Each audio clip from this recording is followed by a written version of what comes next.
Mi nombre es Adriana Puigros. Yo nací en la ciudad de Buenos Aires en 1941.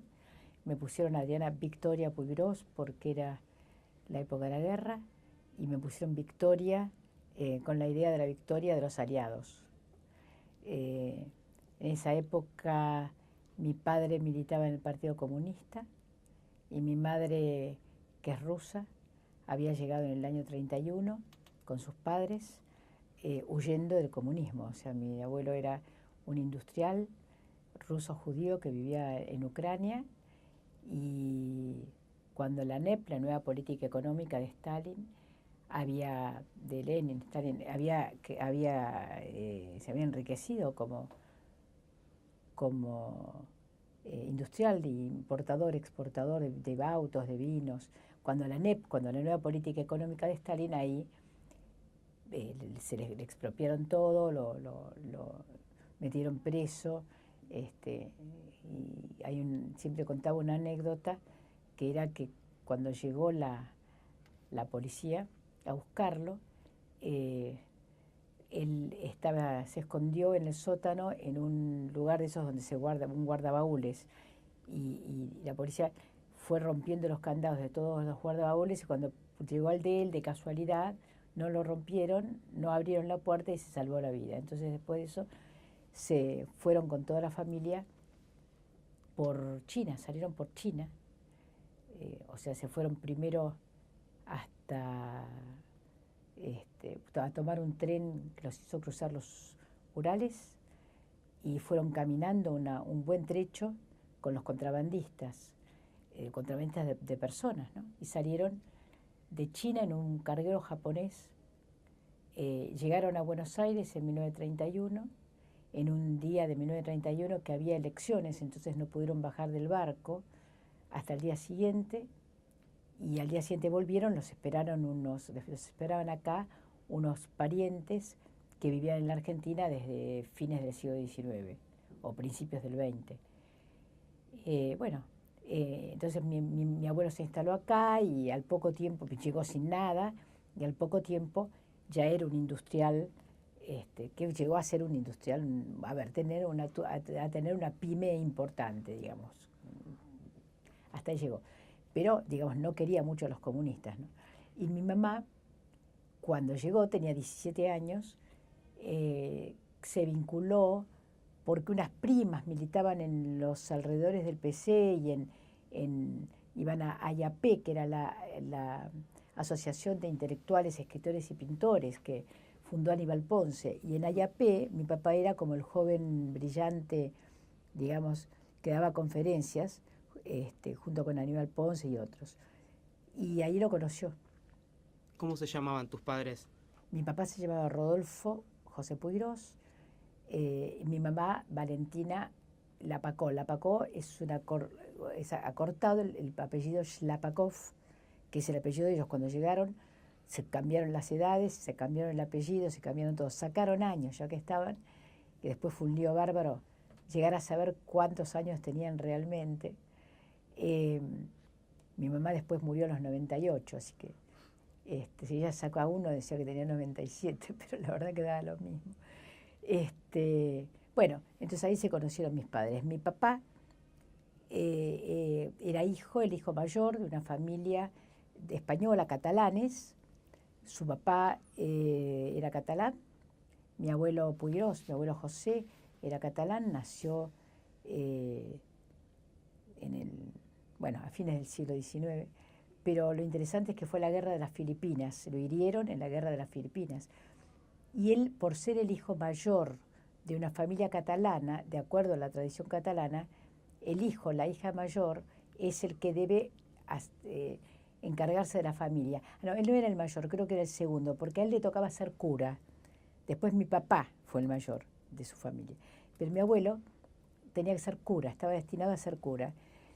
Y fue la guerra de las Filipinas, y cuando volvió de la guerra de las Filipinas, en lugar de ir al seminario, dijo que no quería ser cura porque se había hecho republicano. Con lo cual la familia se enojó muchísimo, lo echaron y se vino a la Argentina solo. Conoció se llamaba José Pío Puigros. Y mi abuela, con la que se casó, Margarita Gaviria, era la primera argentina de una familia de catalanes también. Así que bueno, la tradición catalana por un lado y la tradición rusa judía por el otro, ahí me crié yo, ¿no? Cuando yo nací, bueno, el año 42, 43, en esos años, cuando yo era muy chica, en el 43, creo que fue, sí, con el golpe del 43, creo que lo ponen preso a mi papá, unos días, pero me acuerdo, a ver, creo que más por relatos que por recuerdos, que le llevaron la torta de cumpleaños, de mi cumpleaños de 2 años, o sea, en el 43, se la llevaron a la comisaría, estaba preso en la comisaría. Así que bueno, ahí empezó mi historia política. De manera que viví en un ambiente político siempre. O sea, para mí la actividad política, la vida política, el transitar espacios donde había gente que ocupaba cargos importantes, eso siempre ha sido una cuestión natural de que estaba en el ambiente, ¿no? Y en el año 46, mi papá lo echan en el 46, por el principio del 47, en el 46, lo echan del Partido Comunista por apoyar a Perón. O sea, él encabeza la decisión del PC que considera que el peronismo es el movimiento popular, que no es fascismo, que es algo distinto, que es nacionalismo popular, que hay que leer la historia de otra manera, y a raíz de eso lo echan del PC. Esa época, cuando lo echaron del PC, es una época que yo la recuerdo como algo muy duro, porque la persecución a mi padre era, por un lado, digamos, ya no del gobierno de Perón, pero sí de los sectores de la derecha peronista, la denuncia, ese bolche de Puigros, ¿no? Pero también la persecución del propio Partido Comunista, porque el Partido Comunista, como hacía en plena época del estalinismo,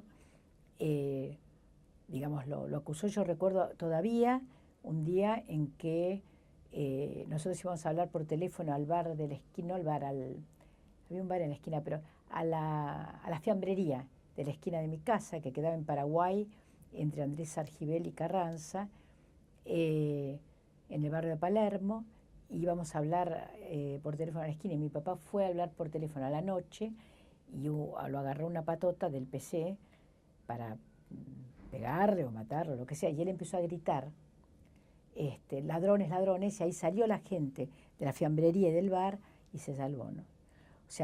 O sea que esto es un recuerdo muy de mi infancia, en donde el conflicto entre peronismo e izquierda, el irresoluble conflicto entre el nacionalismo, bueno, voy a ser más buena, voy a decir el aún irresuelto conflicto entre el peronismo y la izquierda, entre ambos mundos culturales e intelectuales, bueno, está escenificado, ¿no? Yo lo viví permanentemente.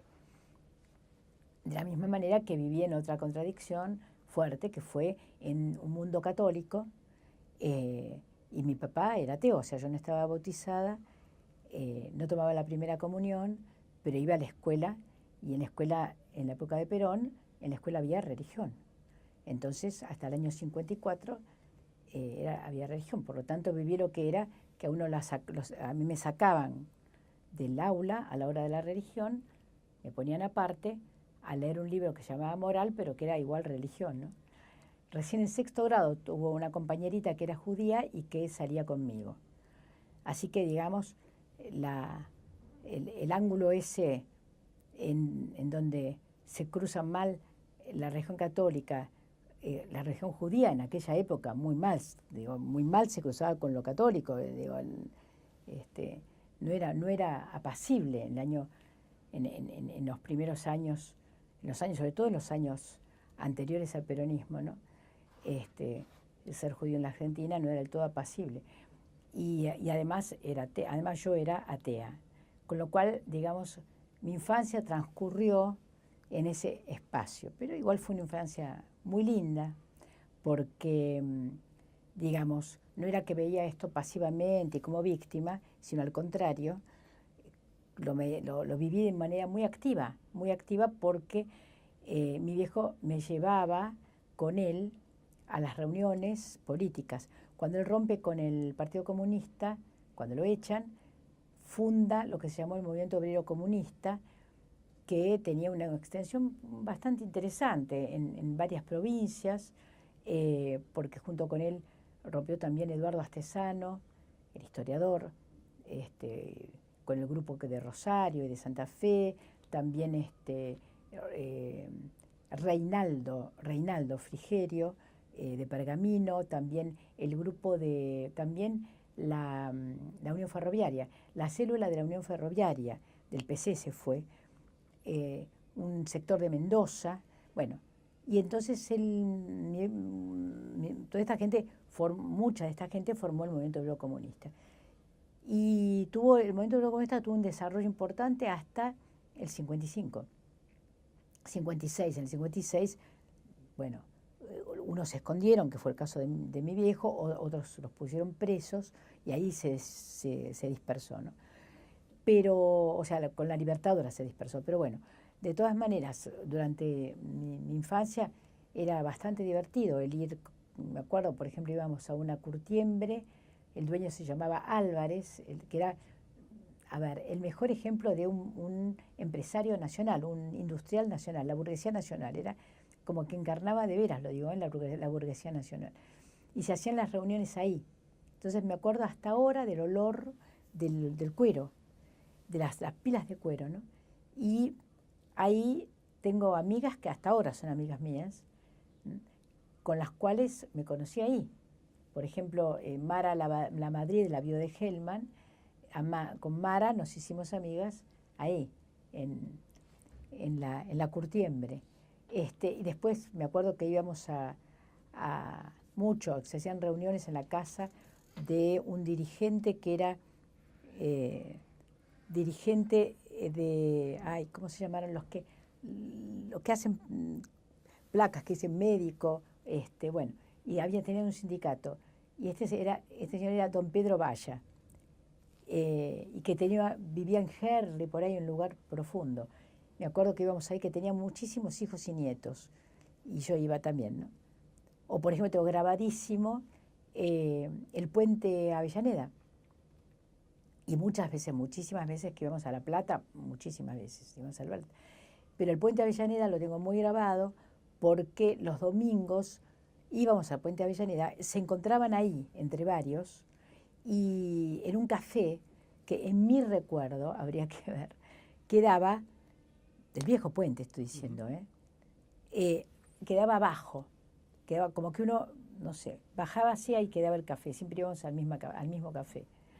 Así que bueno, me acuerdo de eso. Después a la tarde, como a las 6 de la tarde, volvíamos, y cuando volvíamos estaba mi mamá en la casa de mis abuelos Puigros, o en la casa de sus padres, pero muchas veces en la casa de mis abuelos Puigros, a donde todos los que estaban eran antiperonistas,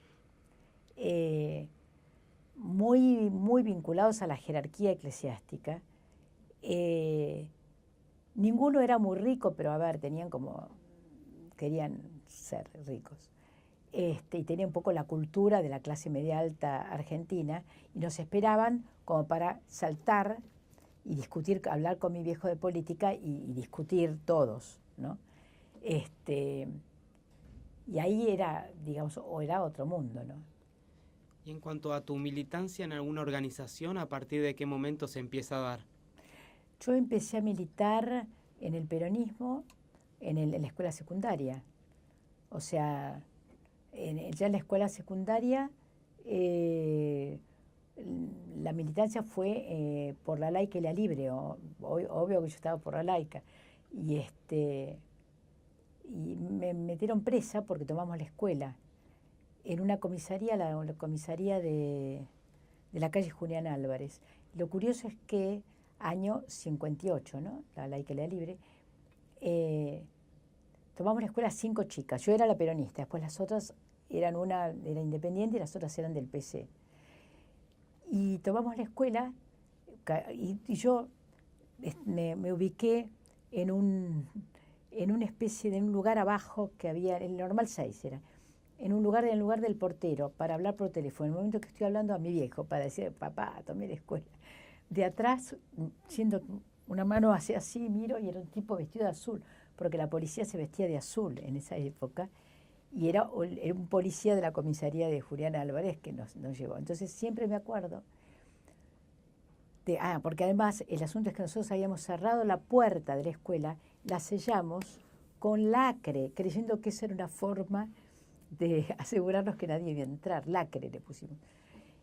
Lógico que llegó la directora y adentro se quedaron los porteros, además. Había un portero gordo así que hizo así, abrió la puerta. Después entró la directora, que se fue a su despacho, marcó el teléfono y llamó a la policía. Cuando salíamos de la escuela, insisto, año 58, la laica y la libre, ¿no?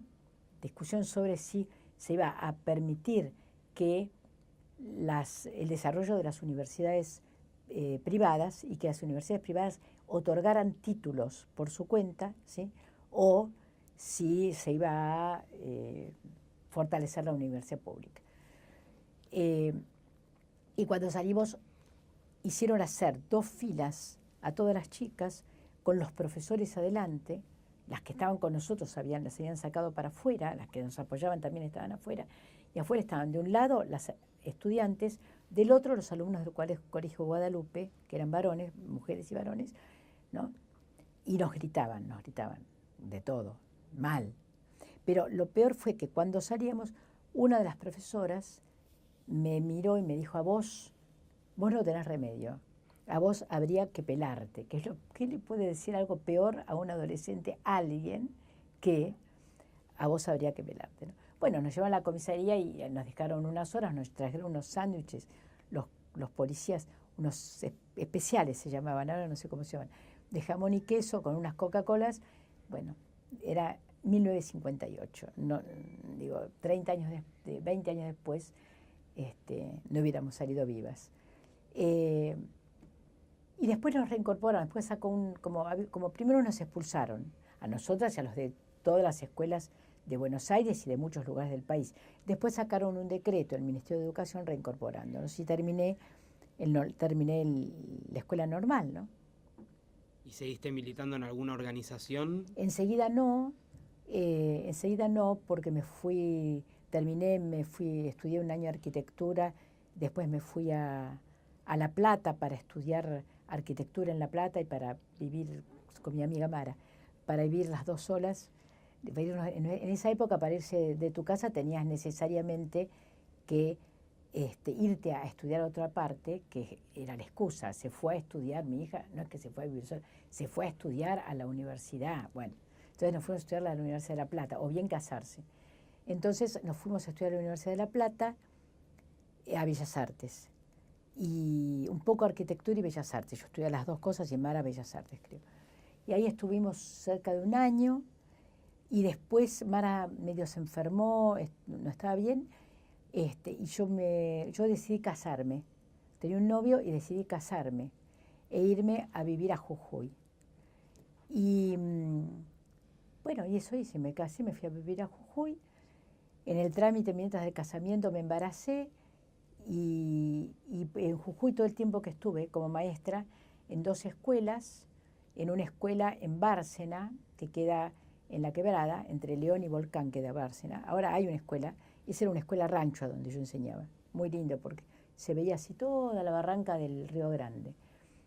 La vaca, todavía escucho la vaca.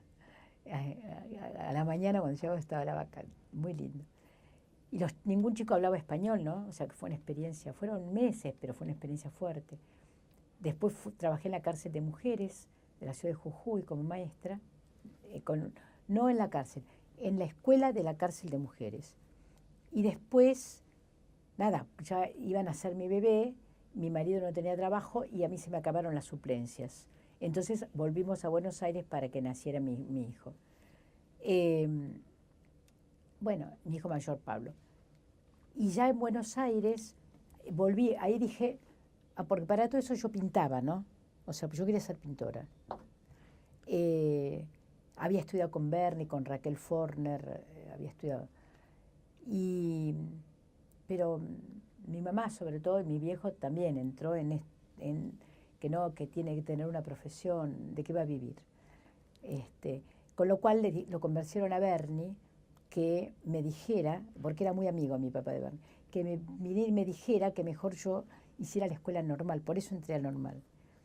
Y que aparte de eso siguiera pintando, que si quería pintara con él, pero que que consiguiera un título. Mi papá era amigo de Bernie de una época en que mi papá vivía en Rosario, antes de casarse, y él lo hizo entrar a Bernie al PC. Y mi viejo siempre decía, Bernie tenía pantalón, usaba pantalón corto cuando entró el PC, lo cual debe ser cierto. Bueno, la cosa que mandaron a Bernie a que me dijera. Bueno, pero yo seguí pintando. Después ya, cuando volví de Jujuy, estaba en Buenos Aires, no tenía trabajo mi marido, vivíamos de mi trabajo porque yo entré a trabajar a una escuela arcoíris, a trabajar en la parte de, sobre todo, educación por el arte.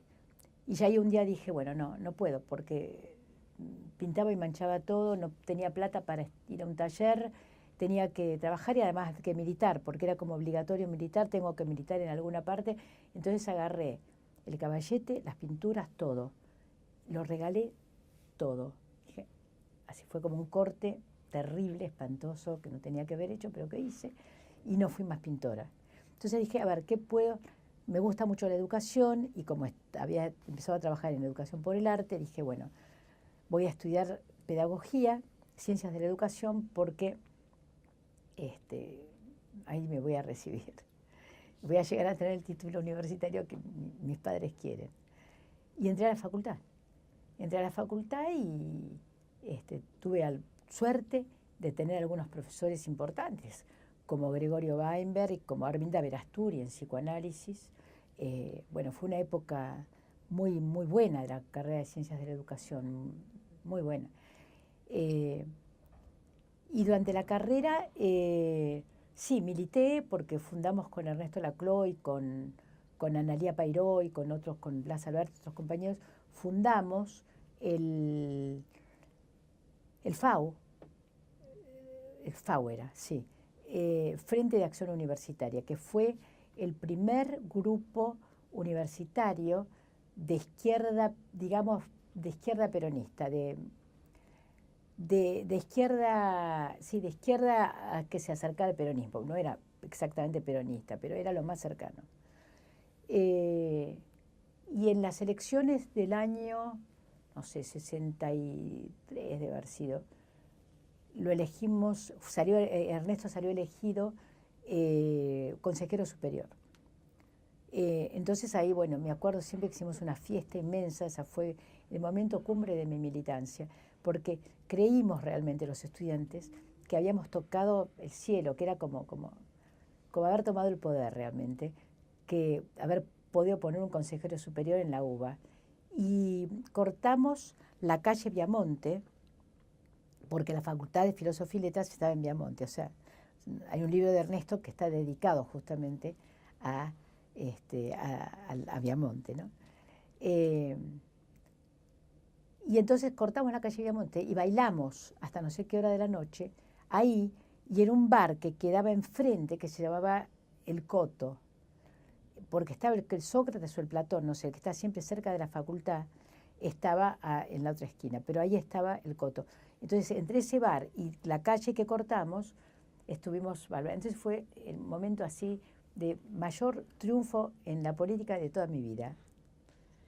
¿Y tu hermano Sergio? ¿Qué Mi vínculo hermano tuviste con él Sergio, y qué militancia tuvo él sí, también en mi la década del hermano, 60, o sea, 70? mi único hermano, Sergio, que tenía casi 9 años menos que yo. Sergio empezó a militar en la escuela secundaria, iba al Otto Krause. Fue al Otto Krause además por la misma idea, en la cual yo también contribuí en esa época, de que había que tener, que mejor ir a una escuela en donde terminaras el secundario con un título de algo. Entonces fue al Otto Krause y en el Otto Krause empezó a militar. Empezó a militar en el peronismo.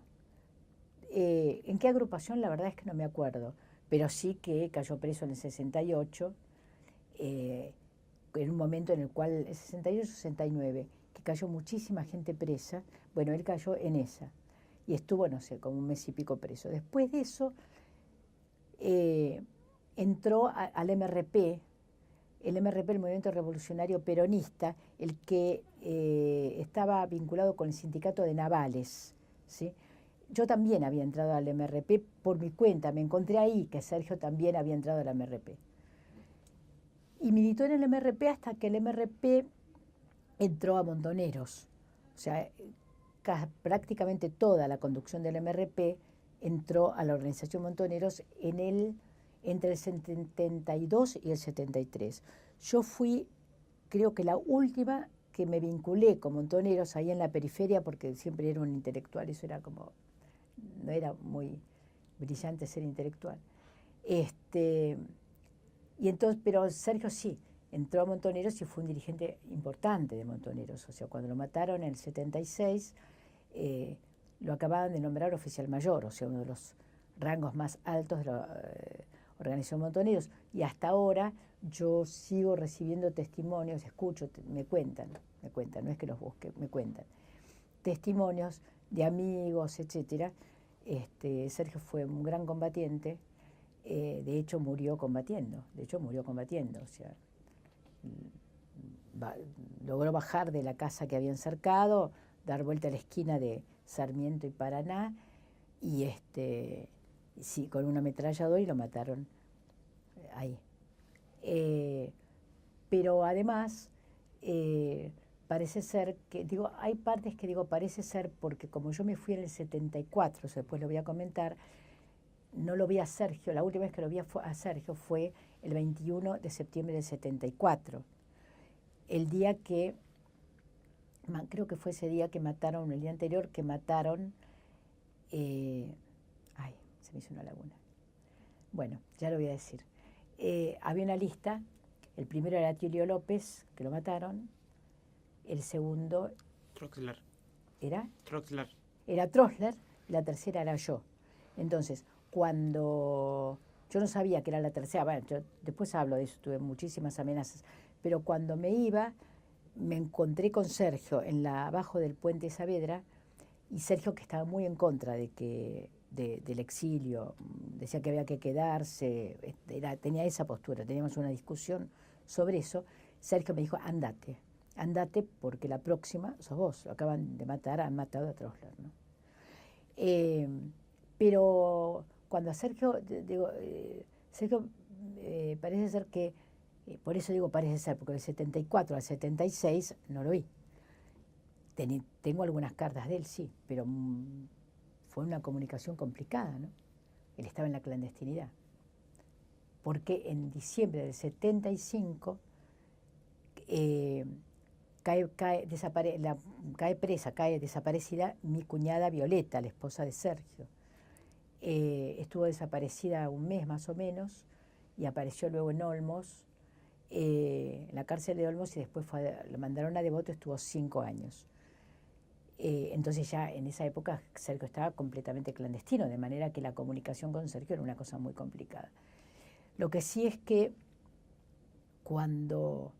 que él tenía una idea fuerte, que era que no le parecía que debía haber una organización militar desvinculada del arraigo en las masas, en los sectores populares. Y que la noche anterior a que lo mataban, esa tarde, tuvo una reunión. Y en esa reunión le dijeron, no vayas a casas de compañeros. Sergio en ese momento era responsable de las casas operativas. Le dijeron, anda a una casa operativa, que están cuidadas. Y él dijo, no, el día que tenga que ir a una casa operativa, ya esto no vale la pena más. Voy a la casa de compañeros. Fue a la casa de compañeros y bueno, lo tenían ubicado, lo mataron.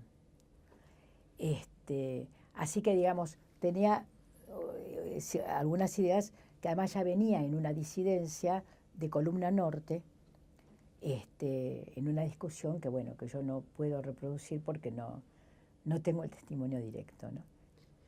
Y volviendo un poco atrás, hay un hecho bastante significativo en el país y en la historia tuya y de tu familia, que es la asunción de Cámpora y el nombramiento de tu papá, Rodolfo, como rector de la Universidad de Buenos Aires. Claro. Sí, mira, es muy significativo, porque Cámpora, en mi vida, en la vida, en nuestra vida, mira qué curioso que tantos años después, en el año 78, 79, en México, hice una pareja y después me casé con mi marido actual, con quien estoy hace 30 y pico años, que fue el jefe de la campaña, fue el vocero de Cámpora en la campaña, ¿no? Así que, digamos, el camporismo y el año 73 y la cifra 73 es un poco complicada. ¿Cuánto tiempo estuvo tu papá al frente de...? Estuvo, parece increíble, fueron 3 meses. Como el gobierno de Cámpora, ¿cuánto fueron? 5 meses. No, en el mismo tiempo. Él estuvo un poquito más que Cámpora, un poquito más. Y porque le pide la renuncia a Tayana cuando ya Cámpora no está, poquito tiempo después. Pero parece un siglo, ¿eh?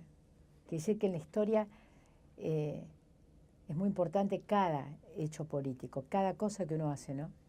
Porque cada cosa que uno hace puede tener un efecto y un valor, es una responsabilidad enorme la política. Y a vos en el 74 se te nombra decana de la Facultad de Filosofía y Letras de la Universidad de Buenos Aires. En el 74, porque en el 73, cuando asume mi papá, lo nombra decano a Justino Farrell, que era un sacerdote jesuita militante de la Teología de la Liberación y de las cátedras nacionales, además, compañero del conjunto de los muchachos de las cátedras nacionales, ¿no? De Horacio González, de Alcira Argumedo, de Gunnar Olson. Y Justino, entonces cuando lo nombra Justino me quiere nombrar directora del Departamento de Ciencias de la Educación. Y mi papá dice no quiere, porque dice que eso va a ser nepotismo, que van a decir que nombra al bien de la familia, y se produce una discusión entre mi papá y Justino. Y después la JUP pide que me nombren en la carrera. Y a raíz de eso, me nombran directora de la carrera. En abril del 74, ya siendo rector Solano Lima, Justino Farrell está muy agotado porque era muy dura la situación, muy dura. Imagínense, en ese momento la facultad tenía incluido lo que es psicología y sociales ahora, todo eso era filosofía y letras. Y con una militancia exacerbada, o sea, mucha militancia política, y además era el blanco de la prensa, la Universidad de Buenos Aires, ¿no? En particular algunas facultades, pero en realidad todas. Me acordé que iba a decir Derecho y Filosofía, pero me acordé cómo pusieron una bomba en la casa del hijo del quien fuera rector, Raúl Laguzzi, después de Solano Lima, en septiembre del 74, y mataron al hijo, no al bebé. Así que, y era el rector de farmacia, había sido decano de farmacia, fue rector de la universidad, y además de eso, esto es muy importante, uno de los que desarrolló la fabricación de medicamentos. Esto es muy importante, que la Facultad de Farmacia puso una fábrica de medicamentos. Y bueno, ahora las Fuerzas Armadas fabrican medicamentos, ahora el Ministerio de Ciencia y Técnica tiene proyectos para fabricación de medicamentos, pero los grandes laboratorios fueron los que derrocaron a Allende. En el 73 habían derrocado a Allende, de manera que tenían intereses muy fuertes sobre la Argentina también, ¿no? Pero, bueno, entonces, Justino me nombra directora del Departamento de Ciencias de Educación, y en abril del 74, del año siguiente, está muy cansado, se produce un hecho que es un paro de los trabajadores del Pucará de Tilcara. El Pucará de Tilcara pertenece hasta ahora a la Facultad de Filosofía y Letras. Justino va a Tilcara y desde Tilcara habla diciendo, que me parece que tiene que estar Adriana a cargo de la facultad, hagan las consultas, estaba intervenida la facultad, no había elecciones, pero hagan las consultas, y ahí hay como lo que en México se erige así, en la Universidad de México se hace lo que se llama una consulta, hay otro nombre, que es que se reúne a asambleas de estudiantes, asambleas de profesores, no votan sino que opinan, ¿sí? Y finalmente de ahí surgen en México los candidatos para decanos, etc. Entonces se hace un proceso semejante. Y de ese proceso sale mi nombre como posible decana. Y me nombran decana. En abril, todo esto es en febrero más o menos del 74. Y yo asumo en abril, que también fue un siglo. Yo estuve hasta septiembre, hasta que interviene en la universidad. Pero fue un siglo, ¿no? ¿Y por qué te terminás yendo de la universidad? No me voy, sino que interviene la universidad. El gobierno de Isabel Perón interviene en la Universidad de Buenos Aires, pone como rector a Utalagano, como decano de Filosofía y Letras a un sacerdote de signo muy distinto a Justino Farrer, al sacerdote Sánchez Abelenda, que entra a la facultad con una rama de olivo, va también a arquitectura y algunas más para espantar a los malos espíritus de Freud, Marx y Piaget, que nosotros habíamos tenido el honor de introducirnos. Entonces, bueno, ya estaba la represión ahí. Antes de la intervención habían puesto una bomba de 5 kilos de geninita en mi casa, otra idem en la facultad, y había tenido amenazas muy fuertes sobre mi familia. Y en ese contexto de represión es donde vos decidías exiliarte y decidís exiliarte en México. Claro, yo ya había estado en México, tenía amigos en México, porque mi padre había vivido en México en los años 60, entre el 61 y el 68. Entonces yo había estado en México y conocía, tenía un muy buen vínculo, quería mucho a México ya, en ese momento. Entonces sí, nos vamos a México y vamos con la idea de que vamos a poder volver con un pasaje de ida y vuelta. Estuvimos 10 años, ¿no? Y en México, cuando pasan unos meses y la situación se va complicando antes del golpe, ¿no? Todavía en el año 74, yo busco una cátedra en la Universidad de México y me la dan inmediatamente, una dedicación simple. Y a partir de eso hice toda la carrera hasta llegar a profesor de dedicación exclusiva, la categoría máxima, que creo que es la A, investigador, etcétera. Hago toda la carrera y pasé 6 o 7 concursos para pasar de un nivel al otro, ¿no? Pero la UNAM me recibió muy bien, bueno, y ahí ya tuve trabajo prácticamente desde el primer momento, ¿no? Y en cuanto a tu actividad política en estos primeros años de exilio... Bueno, antes yo dije que había militado me salté una cosa, que es que de la militancia en el FAU con la CLO, ahí todo el grupo del grupo de la CLO entró a la Izquierda Nacional de Jorge Abelardo Ramos. Yo estuve un corto tiempo ahí formando una agrupación docente. Esa agrupación docente entró después al MRP y se transformó en la JTP, en la agrupación docente Eva Perón.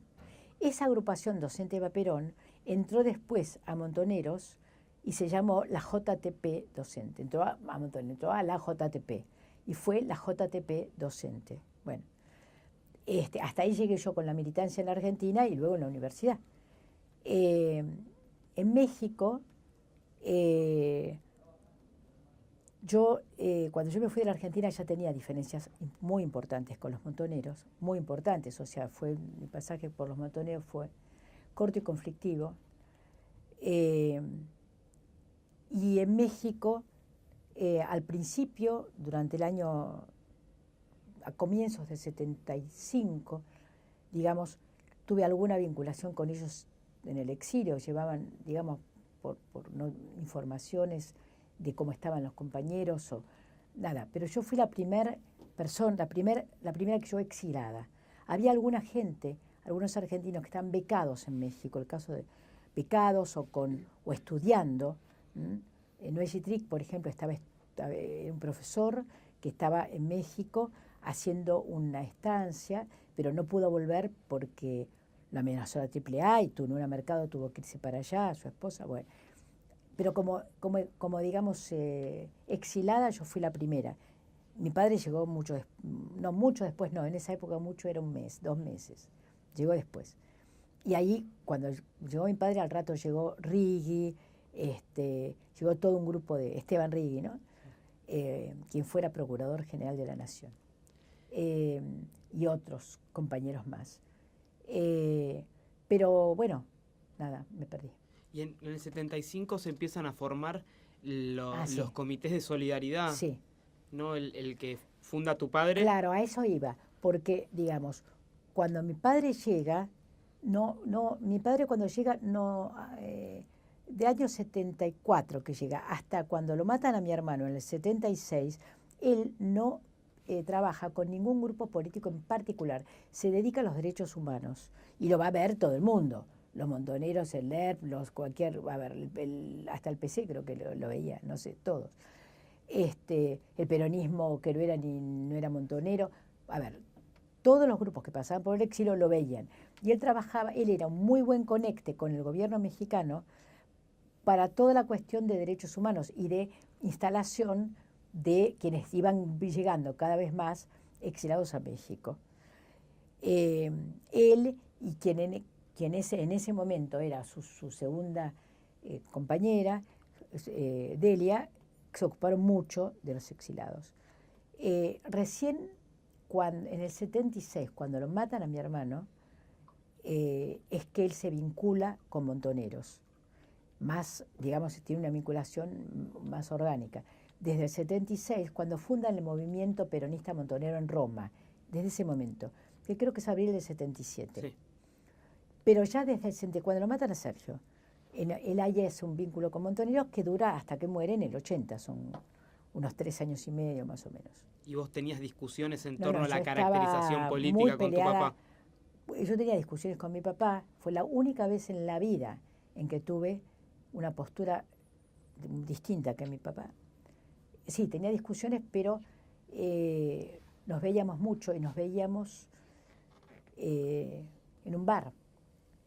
Esa es una complicada época que muchos compañeros que estuvieron en el exilio se deben acordar, porque como yo me peleé mucho, mal quiero decir mucho, porque realmente tenía una idea distinta a los de Montoneros, sobre todo con la contraofensiva, yo no estuve de acuerdo. Entonces me hicieron una especie de cerco y no podía entrar a la casa de mi padre, no me dejaban entrar. Mi papá a esa altura estaba con la muerte de mi hermano diabético, muy mal del corazón y psicológicamente destruido. Bueno, entonces yo llevaba a los chicos a la puerta para que vieran a los nietos, él quería mucho a los nietos, y me decían dejarlos entrar, y yo no podía entrar. Entonces él me llamaba y me decía, mira, ahora no hay nadie, encontrémonos en el VIP. El VIP es un bar de México muy conocido. Y nos encontrábamos. Y ahí hablábamos mucho. Siempre me acuerdo que cuando Galimberti, el grupo de Galimberti, rompió con Montoneros, ese día yo fui corriendo a la casa porque sabía que a él eso, más allá de lo que fue después Galimberti, ¿no? Eso es otra cosa. Pero digamos, Galimberti el montonero, porque el otro era Galimberti el militante, bueno, ese.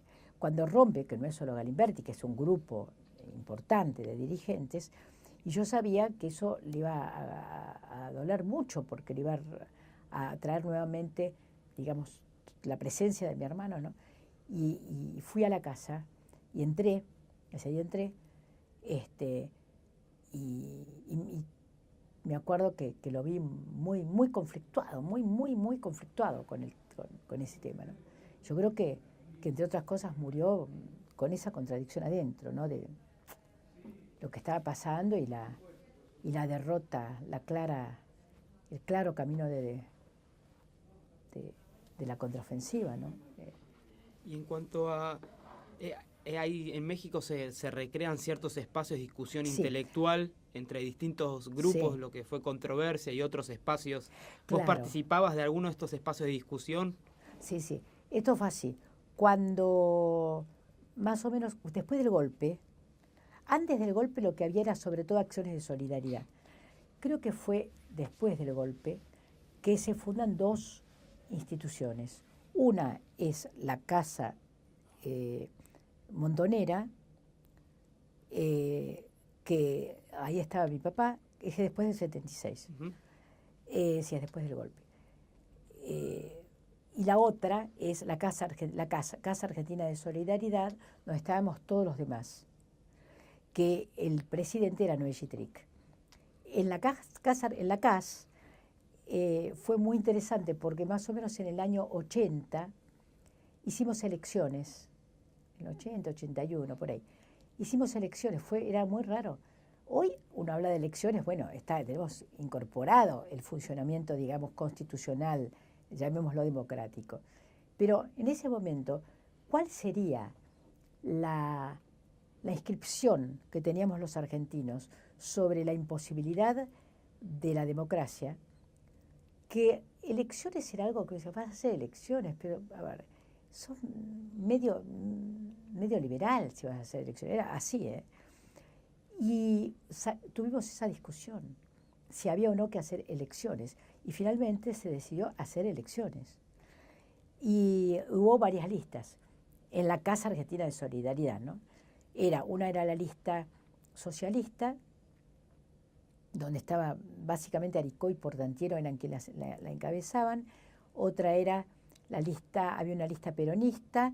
Yo creo que Nicolás Casullo, Nicolás estaba en la lista peronista, Sergio Caletti también, y otros compañeros, yo digo los que son más amigos y me acuerdo más. Y nosotros estábamos en una lista, porque había una peronista muy peronista, y otra que era peronista, que era la nuestra, pero que era como un poco más de izquierda, que donde era Jorge Bernetti, mi marido, uno de los que la motorizaba, Mempo Giardinelli estaba en la misma lista que nosotros, bueno, otros compañeros, y después estaba una lista más de izquierda, sí, que era la que encabezaba Noé Gittrick. Eran 4 por lo menos. Entonces hubo elecciones, ganó, no me acuerdo, sé que nosotros salimos terceros, de eso me acuerdo, pero creo que ganó Noé, me parece que ganó Noé, sí. Bueno, o sea que ahí siguió la militancia. En el año 78 se armó un grupo al cual después los otros, como para criticar ese grupo, nos llamaron los reflexivos, como diciendo estos que vienen a reflexionar, que se creen reflexionar con todo lo que pasa, no hay que reflexionar. En la contraofensiva ponerse a reflexionar. Y nosotros decíamos, sí hay que reflexionar. Además habíamos publicado una carta pública firmada por varios de los que nombré recién, creo que Toto Smukler también lo había firmado, diferenciándonos de la contraofensiva, o sea, criticándola. Realmente estábamos muy angustiados porque además veíamos, bueno, lo que estaba pasando. Muchos chicos que venían, veíamos lo que estaba pasando.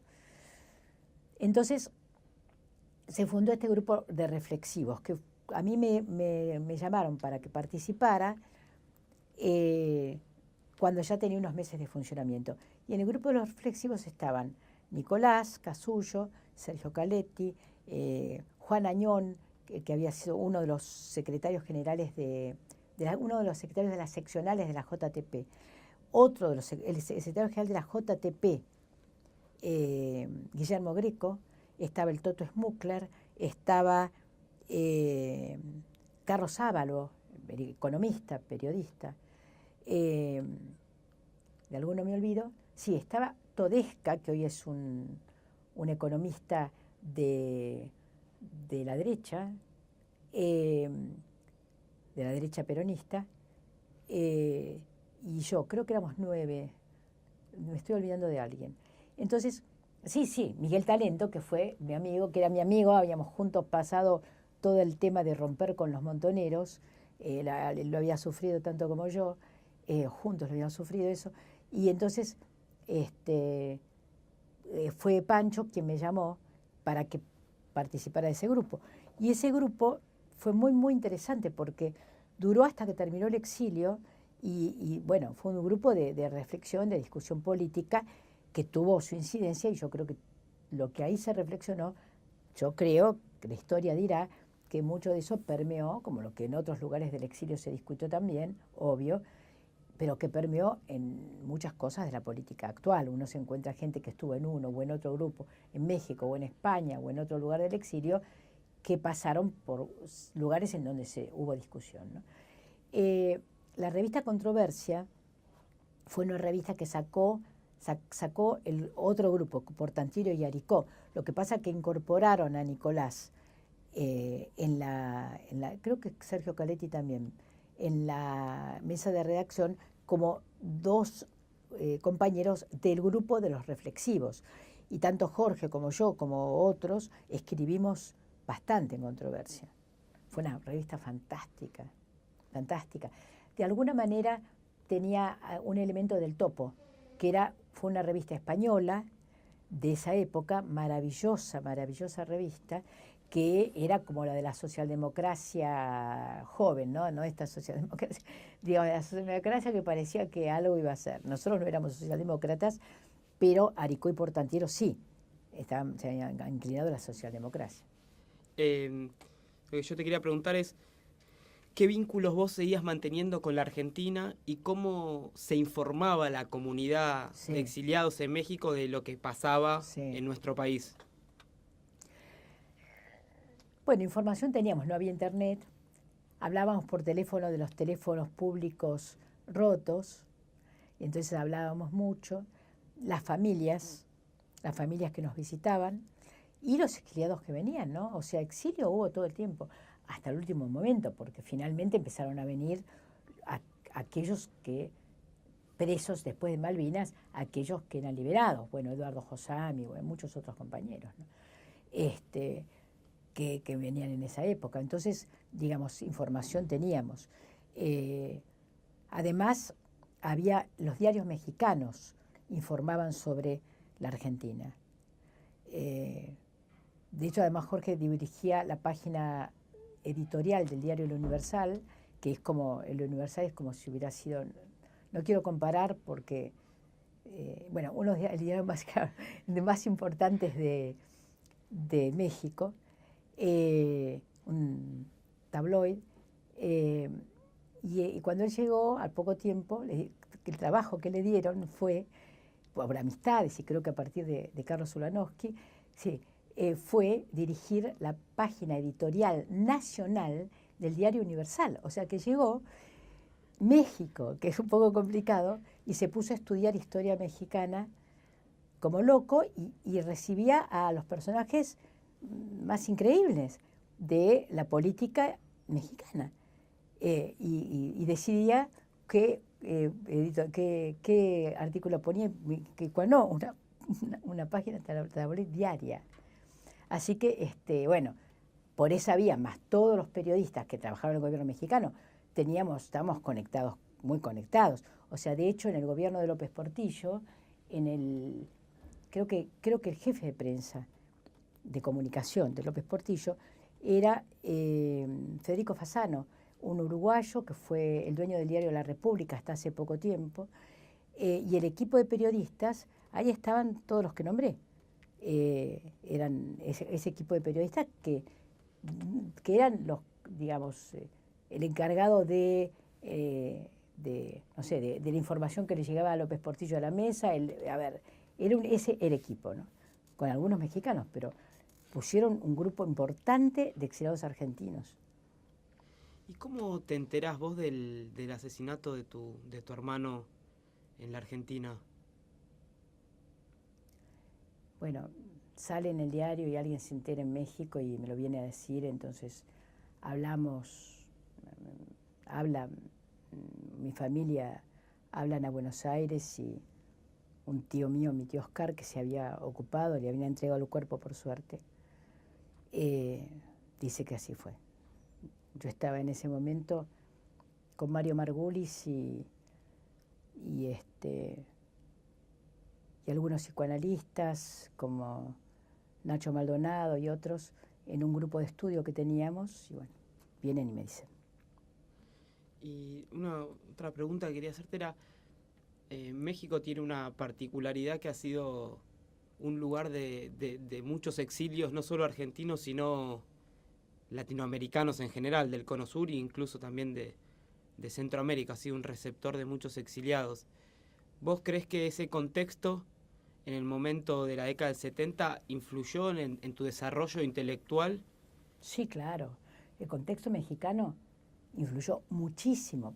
En mí había influido antes, porque la primera vez que fui a México, en el año 65, a visitar a mi papá, eh, imagínate, él era amigo de Elena Poniatowska, era amigo de Marisa Navarro, que es la biógrafa de Evita, una española que es biógrafa de Evita, que tiene el libro Santa Evita, creo que se llama. No, Santa Evita es de...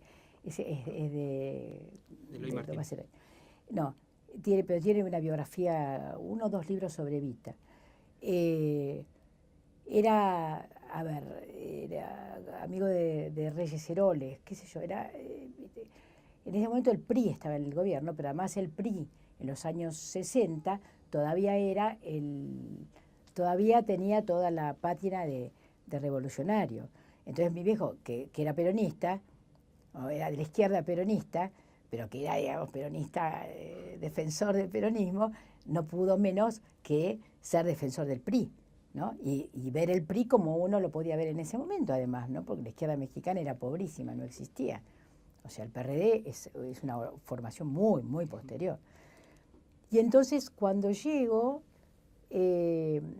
me conecta mi papá yo estaba todavía estudiando. Y me acuerdo que tenía que hacer una monografía para una materia, que creo que era organización escolar. Sí, legislación y organización escolar, creo que era. Bueno, y entonces me conecta con alguien de educación que era el director de la campaña nacional de alfabetización. Y me lleva, esto es cierto, lo conté otras veces, pero es cierto. Entonces me lleva a visitar la campaña de alfabetización a lugares que hoy son como si uno fuera a San Isidro, digamos, a Olivos, a Avellaneda o a Gerli, o no, más cerca de la distancia, casi adentro de la ciudad, pero en ese momento, pero que ahora, digo, en ese momento era Iztapalapa, que quedaba no sé dónde. Entonces me lleva al centro de alfabetización de Iztapalapa. Cuando llegamos, era un local chiquito con unos escalones. Subimos, ahí sale el docente alfabetizador y dice, no, sale una persona y dice, miren, no van a poder venir hoy a asistir a la alfabetización porque al maestro alfabetizador lo mataron de 5 tiros y el tiro de gracia. Entonces, a ver, este es mi recuerdo. Seguramente no dijo exactamente eso, pero este es mi recuerdo. Entonces, lo que sí es que de ahí fuimos al velorio y yo vi por primera vez las maravillosas flores de papel mexicanas. Los mexicanos hacen unas flores de papel que son maravillosas. Y ahí vi las flores de papel mexicanos y los arreglos florales mexicanos, que era algo increíble. Bueno, a ver, ¿por qué fuimos? Porque el director de la campaña de alfabetización tenía que ir. Bueno, era como película mexicana.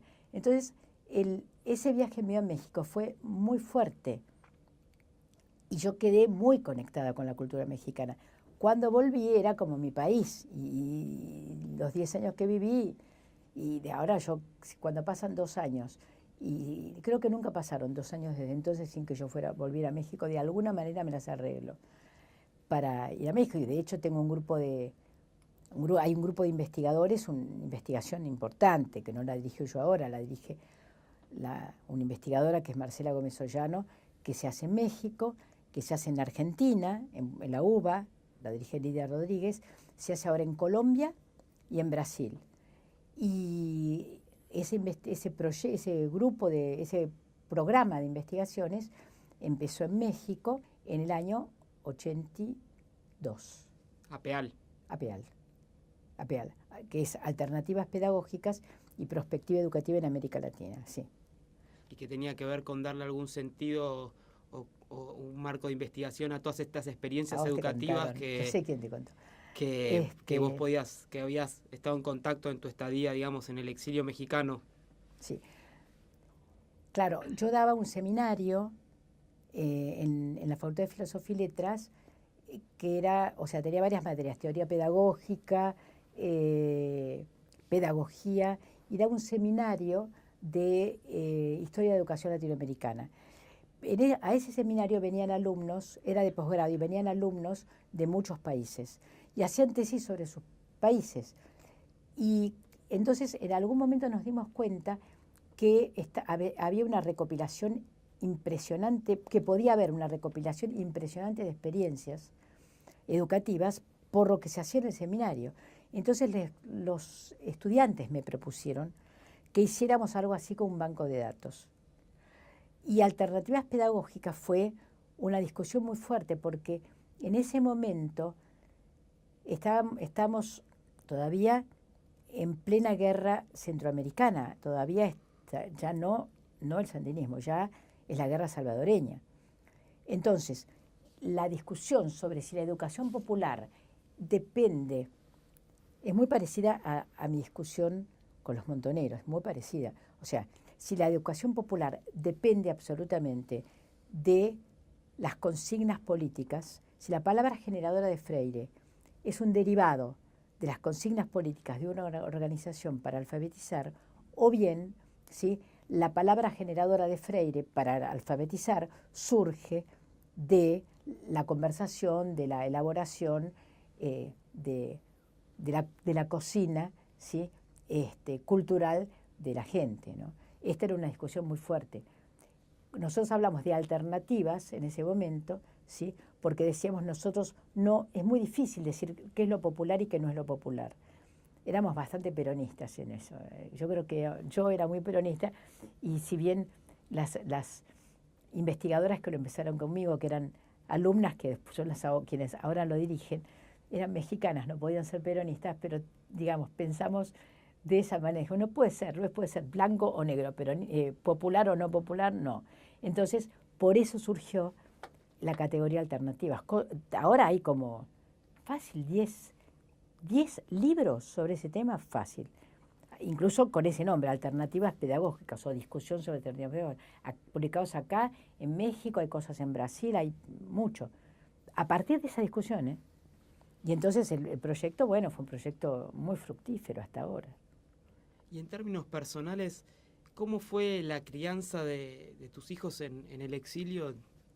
No, de mis hijos no quiero hablar. Perfecto. Una pregunta más que te quería hacer. Es una cuestión nada más de... Está muy bien. De prudencia. No, está muy bien. Con buena parte de los grupos del grupo de exiliados con los que tenías debates políticos, frente a la guerra de Malvinas, ustedes tienen un posicionamiento que hacen documentos públicos. Ah, sí. ¿Cuál era ese posicionamiento frente a la guerra? Te voy a decir las dos cosas. Acerca de la vida, de la crianza de los hijos, etcétera, lo que se puede ver es el libro de Bembo Giardinelli y Jorge Bernetti, que es todo el libro dedicado a los temas familiares, la escuela de los hijos, y la verdad es que en ese sentido el exilio mexicano fue un exilio de oro, porque tuvimos la posibilidad de crearlos muy bien. Respecto a Malvinas, yo siempre recuerdo a una persona, no me acuerdo el nombre ahora, que era un socio también del CAS, de la Casa Argentina de Solidaridad, que siempre tenía posturas así muy radicales, pero que estuvo en contra de la guerra de Malvinas y se mantuvo él solo en contra de la guerra de Malvinas. Todos los demás estuvimos a favor no de la guerra, pero sí en contra obviamente en contra de Gran Bretaña, pero además en algún lugar alentando a la Argentina. No hubo por parte del exilio mexicano de ninguno de sus, bueno, no de sus miembros, hubo personas, pero de ninguno de sus sectores una postura clara respecto a eso. Hubo como, usted ya hasta nos creímos en un momento que podíamos ganar. Un minuto habrá sido, pero el error estuvo, y yo me incluyo totalmente en eso, ¿no? No era un partido de fútbol. Y bueno, el hecho de la derrota de Malvinas acelera un poco los tiempos políticos y en el 83 adviene la democracia en Argentina y vos, ya con la restauración democrática, decidís volver a la Argentina. Sí, no enseguida, yo dudé mucho, en realidad fueron más algunos de mis hijos y mi marido los que quisieron volver. Yo no, yo tenía bastante temor de volver, no tanto por cuestiones de seguridad también, o sea, la bomba me resonaba, pero sobre todo porque quería mucho a México y el reinsentarme en la sociedad argentina me resultaba una cosa complicada. Sabía de personas que habían entrado a la facultad cuando yo fui decana, que yo las nombré y que eran peronistas y de izquierda en esa época y que habían corrido a hacerse radicales, y eso me atemorizaba de a dónde iba a volver, ¿no? Pero finalmente vine de visita en el 83 y ese año decidimos volver y volvimos en diciembre del 84. Y la reinserción fue una cosa complicada. Desde el punto de vista laboral fue muy complicada, muy, muy complicada, porque ocurrió esto. En el 83 hicimos un encuentro de APEAL en México, a donde fue el que era uno de el cargo, como se llama, de vicerrector de la UNAM, vicerrector del área de humanidades, porque hay como dos vicerrectores, digamos, que era Julio Labastida, y también Andrés Delich padre, Pancho Delich, el padre Andrés, sí. Francisco Delich. Y Labastida le pidió a Delich que el proyecto APEAL viniera a la Argentina. Entonces, Pancho estuvo de acuerdo y vino, y entonces cuando llegó acá, él era rector de la universidad en ese momento. Y fue el primer rector de la UBA después del 83. Cuando llegó acá, le pidió a la directora de la carrera de Ciencias de la Educación, que era Gilda Romero Brest, que mi proyecto se instalara ahí. Entonces Gilda hizo un juramento. Gilda era radical, sobre todo muy gorila. Muy gorila. Y yo había sido alumna de ella, nunca había tenido ningún problema con ella. Nada más me acuerdo que di con ella la primera materia y que me dijo, tu examen fue muy bueno, pero te voy a poner 9, no 10, porque las fichas no están bien hechas. 8 me puso, porque las fichas no están bien hechas. Yo aprendí para siempre a hacer fichas. Bueno, pero entonces cuando la va a ver en el 83, la va a ver Pancho Delich, ella le dice que no. Primero dicen que sí, y después le mandan decir que no van a aceptar que yo entre a la facultad de nuevo. Y Gilda, siendo directora de la carrera y siendo la directora del área de educación del CONICET, jura que mientras ella viva, dice, mientras yo esté viva, Adriana no va a entrar a ninguno de estos lugares. Entonces, los 2 primeros años que estuve en la Argentina, que no me sentía realmente muy bien, ¿no? En mis espacios, un poco duro. Pero, digamos, aparte del trabajo de mi marido, que trabajaba como periodista, en la revista Periodista, yo tuve un año sabático de la UNAM. Y la UNAM me pagó un año más para que pudiera seguir con el proyecto, para sostener el proyecto en la Argentina. Ahí estamos, en el 86. En ese momento se da una discusión en el CONICET, a partir de la cual yo entro como investigadora del CONICET. Y en el año 89 gano el concurso de Historia de Educación, concurso que había estado cajoneado 3 años, porque la única que me había presentado era yo. Y en términos educativos, ¿qué cambios vos notás que produjo la última dictadura militar? Bueno, sobre todo la pérdida de la memoria, ¿no?